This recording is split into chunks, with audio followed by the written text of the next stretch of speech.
बिस्मिल्लाहिर्रहमानिर्रहीम। अस्सलाम वालेकुम। क्यूस्ट न्यूज़ के साथ मैं हुसैन हुसैन। चलते हैं खबरों की जानिब। पाकिस्तान स्टॉक एक्सचेंज में एक और रिकॉर्ड साज दिन। इंडेक्स 1,36,000 की सतह पूर कर गया। पाकिस्तान स्टॉक एक्सचेंज में नए माली साल के आगाज से ही कारोबार में जबरदस्त तेजी है और गुज़िश्ता हफ्ते 100 इंडेक्स में रिकॉर्ड साज कारोबार हुआ। आज कारोबारी हफ्ते के पहले रोज मार्केट में तेजी देखी गई और कारोबार के आगाज पर ही इंडेक्स में 1013 पॉइंट्स का इजाफा हुआ, जिससे इंडेक्स 1,35,313 की नई बुलंद तरीन सतह पर जा पहुंचा। कारोबार के दौरान इंडेक्स में 1500 पॉइंट से ज्यादा का इजाफा हुआ और इंडेक्स 1,36,140 के रिकॉर्ड सतह पर जा पहुंचा। दूसरी जानिब वज़ीर-ए-आज़म शहबाज शरीफ ने स्टॉक एक्सचेंज की 1,35,000 पॉइंट की सतह अबूर करने पर मसरत का इजहार करते हुए कहा है कि स्टॉक एक्सचेंज का तारीखी सतह अबूर करना कारोबारी बरादरी के एतमाद का मजहर है। वज़ीर-ए-आज़म ने कहा है कि हालिया मुस्बत माशी इशारिये हुकूमती पॉलिसियों के सिमत दुरुस्त होने के अकास है। मुल्क में कारोबार दोस्त माहौल फराहम करना हमारी अवलीन तरजीह है। मुल्क मौशी इस्तेहकाम के बाद मौशी तरक्की की राह पर गामजन हो चुका है। हुकूमत मुल्क की तरक्की और अवामी फलाह बहबूद के लिए अनथक मेहनत कर रही है। EFF प्रोग्राम के तहत पाकिस्तान की कारकर्दगी ताहाल मजबूत रही। नुमाइंदा IMF इस्लामाबाद में SPI के सेमिनार से खिताब करते हुए नुमाइंदा IMF ने कहा है कि पाकिस्तान के इक्तिसादी इस्तेहकाम की रफ्तार हौसला अफजा है।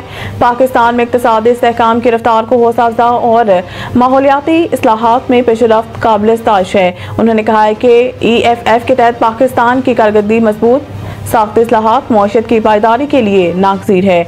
तजारती कशीदगी, जगराफियाई तकसीम और आलमी सतह पर कमज़ोर ताउन गैर यकीनी सूरत हाल बढ़ा रहा है। नुमाइंदा IMF ने दूरंदेश और दानिशमंदाना पॉलिसी इक़दाम की फौरी ज़रूरत पर जोर दिया।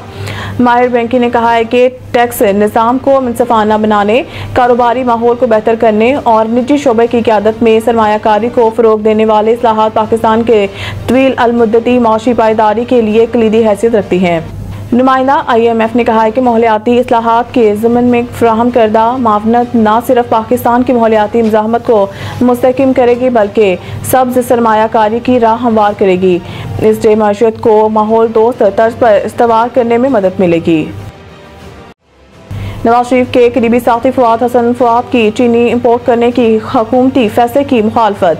हालिया दिनों में चीनी की कीमत में होशियार इजाफा देखने में आया और कई शहरों में चीनी 200 रुपए या इससे भी ज़ायद कीमत पर फरोख्त हो रही है। हुकूमत ने चीनी के बहरान पर काबू पाने के लिए 5 लाख मेट्रिक टन चीनी दरामद करने का फैसला और इसका बाकायदा टेंडर भी जारी हो चुका है।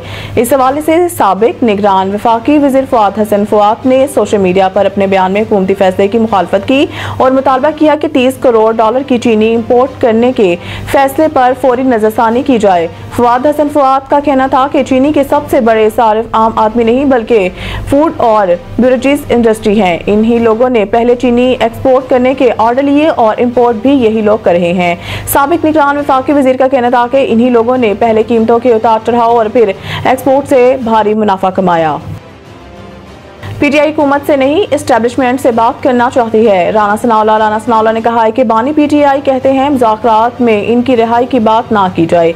बानी PTI तो कहते हैं इनकी रिहाई अदालतों से हो।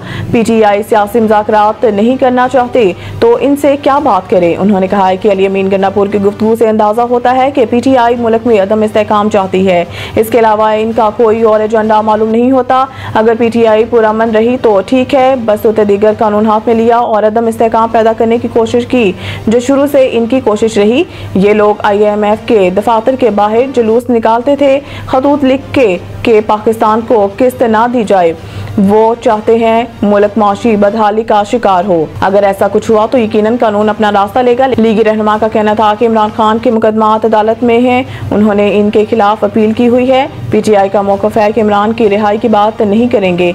इमरान खान ने कहा है कि मैं रिहा अदालतों से होगा और मैं मेरिट पर रिहाई चाहता हूँ, लिहाजा हुकूमत के साथ मुज़ाकरात में रिहाई की बात ना की जाए।